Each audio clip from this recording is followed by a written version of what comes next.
Masih bersama Adrian Cropley, ini sahabat baik aku dari dulu, dari tahun 2009 yang bantuin aku untuk bisa menjadi seorang PR profesional, untuk bisa jumpstart my career ya, bisa quantum leap a little bit about my career ya. Kita harus berstrategi kan dalam berkarir juga, dan beliaulah yang membantu aku untuk bisa mendalami dunia public relation, gak cuma secara teknikal aja, tapi juga secara strategi, secara wisdom, dan juga dari segi etika dan integritas. Nah, sekarang kita pengen tahu nih, apa sih tren terkini dari dunia communication. Oke, Adrian, so now we're gonna talk about what's the topic, what's the trending topic of public relation or communication worldwide. I know that you're traveling a lot, you are going here and there, you're in the US, and next time you are in your origin of country, which is in Australia. Yeah. But you're also going somewhere else. I'm always around somewhere. No, you are in Jakarta. Yeah, no, I know, aren't I lucky?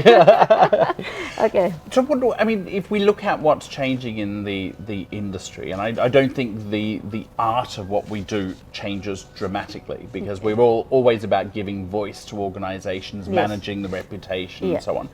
I think it's the issues that are around that we're starting to see huge changes in organizations that are getting a lot more focused on things like ESG communication, so the environment, sustainability, governance are all big issues for the organization, so communication is taking a lead in those areas.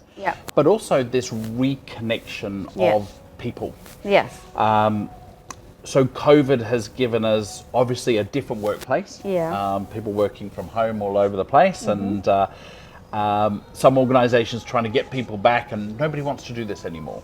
So there's that landscape of communications is changing quite dramatically in terms of how we connect and how we interact. But we're also having issues around mental health and well-being. Correct. And I think that's starting to come into play, that it's not just about let's do a course on you know, mental health, whatever. It's actually embedding a healthier organization in terms of people's health and mental health. Do you think it's actually already exists in the past, but people just not talk about it, or it's emerging? I think you're right. I mean, people didn't talk about those issues, and companies kind of gave token suggestions about maybe, you know, mental health is on the increase in terms of a problem. Let's give them a few modules of training that'll fix this. But it's much more than that, because we're living in a world now that's fragmented and disconnected, and even the political landscape, everything is very segregated. And so organizations have this critical role now of trying to bring people back together and reestablish people's feelings around work and life balance. Do you think it's difficult to do that? I think it is, because it's getting to organizations to think differently. I think there's some organizations that do it really well, the ones that have been very focused on the employee value proposition and the alignment between employees, the external customer, and what the organization does, that sense of purpose. So the ones that have got that, I think, are finding it easier because they've always been connected. But there's some are becoming fragmented. So do you think that it got to do with the type of the industry? Like some industry really sensitive and prone into some mental health, but some not really into that mental health issue. What do you think? Yeah, I think there's a mixed bag. You'd kind of think the health profession would get it, but I don't think they've actually got it. Because they've been the biggest ones under pressure in organizations, and we're seeing people leave healthcare by the droves. They're just leaving, don't want to be, even doctors don't want to be doctors anymore. So that pressure that has been built up through COVID has exacerbated that area. But we're seeing it right across industries. So even in IT and even in our own profession, communication, where people are actually moving on because they went, I don't want to do this anymore. And so we're ending up with this world where there is the fight for resources. There is Yeah. not enough people Yeah. to do the job, which is a bit weird. Yeah. That globally we're seeing this as an Yes. issue, because Yeah. where did they go? Yeah. And I've had this conversation with a few people: is where did these people disappear to? Yeah. But the reality is, this is what organizations are dealing with. Yeah. So from a communication point of view, Yeah. how do we make those companies so attractive Yeah. that people want to work Yes. there? Yeah. So probably there is also a change of lifestyle and behavior, a change of how they prefer to earn money. Yes. They don't want to be like a full-time employees anymore, Yeah. because it seems that it's too tightened for them, Yep. or they want more freedom and flexibility. But And do you think that's do you think it's good for them to have that kind of mindset? I think it's the world needs to adopt, because that's the reality of the mindset Yeah. that's Yes. there. And most of the people I talk to, even on a personal level, Yeah. they're all like, I don't want to be doing this anymore. Yeah. I want to do a 4-day week, or I want to Okay. do a 3-day week, Yeah. or I actually want to have a job like us. We have Yes. our own organizations where we can do lots Yeah. of different things. Yes. People are looking for variety. Yeah. And so they're making those choices Yeah. to work for multiple Yeah. companies. So it might not be that they're not doing a full-time job, Yeah. but they've got that flexibility. Yes. But there is a lot of people that are going, I only want to do 4 days a week. Yeah. And then I don't. Yeah. I can spread myself a little Yes. bit wider with my personal stuff. Yeah. So they're self-healing through that process. So if companies adjust Yeah. to what's happening with their employees, their audience, Yeah. then I think they will cope a lot better. Yeah.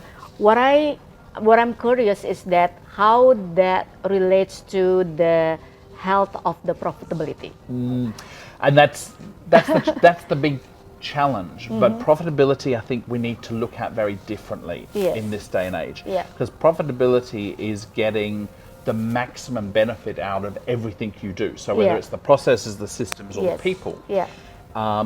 I would rather have 3 people doing the one job or Yeah. shared role Yes. that still costs me the same as an Yeah. organization. Yeah. But when they're there, Yeah. those 3 people are at their top performance. Rather than have one person Yeah. who's completely inundated and overworked, Yeah.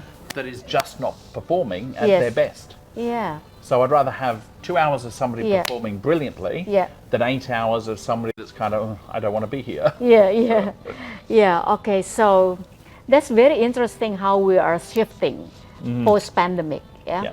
So now you're also doing some services for communicating, addressing mental health and Yes. well-being.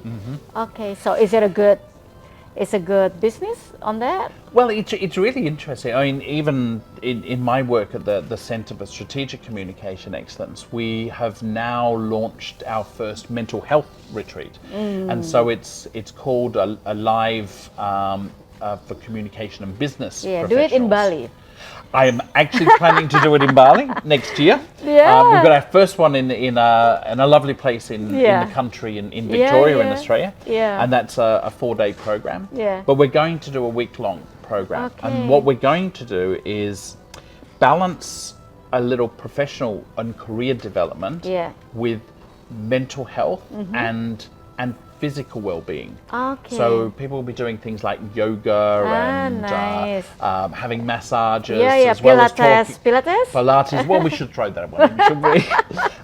Things like sound healing too, Yeah. which I mean Bali does so very well. Yes, Which yeah. I'm dying to do that one again. I've done it once and I just loved it. Yeah. But do you know that there are some people who feel that yoga and Pilates and sound healing, that's in contrary, it's not suit to their personality, because how they relieve the stress is through like Zumba, Yes, kickboxing, exactly. and all that. Yeah. And it is about getting that balance. Okay. And so It's really personal, right? it's personal. So what we want to be able to do is tailor that to the journey that somebody wants. Yeah. And so there's times where we're together and we'll be having workshops on a particular topic. Nice. There's times that we'll be doing like a de-stress exercise. Yeah. But then there's other times where it's, do you want to go for a massage? Do you Yeah. want to go for a Yeah. run? Do you Yeah. want to go and Yeah. do some, kickboxing? Yes. So we'll organize that around the individual Very nice. on the same retreat. So there's that companionship, the togetherness, Yeah. plus the individual Yes. components. So that's for your clients only, or it's open for public? No, open for public. So nice. but we focus very much on the communication profession because we ran a study last year on Yeah. mental well-being, Yeah. and it was fascinating, but not unexpected. The communication professionals focus on the company Yeah. and everything that's happening around mental health there, Yes. but not the self. Yeah. Right? Yeah. We are the worst people at looking after ourselves. Yes, right? correct. Because we're always out there. We Yeah. love a good crisis, but we're not looking after our own self. Yeah, that's correct, that's correct. Okay, so it's very interesting, sangat menarik sekali ya. Kita tadi udah ngobrol-ngobrol tentang sisi yang lain dari komunikasi. Ternyata kita juga bisa membantu orang-orang untuk gimana caranya merilis stres mereka, bagaimana supaya mereka bisa balance gitu ya, body, mind, and soul gitu ya, melalui komunikasi ya, through communication. Nanti kita akan ngobrol-ngobrol lagi tentang hal-hal yang berbeda.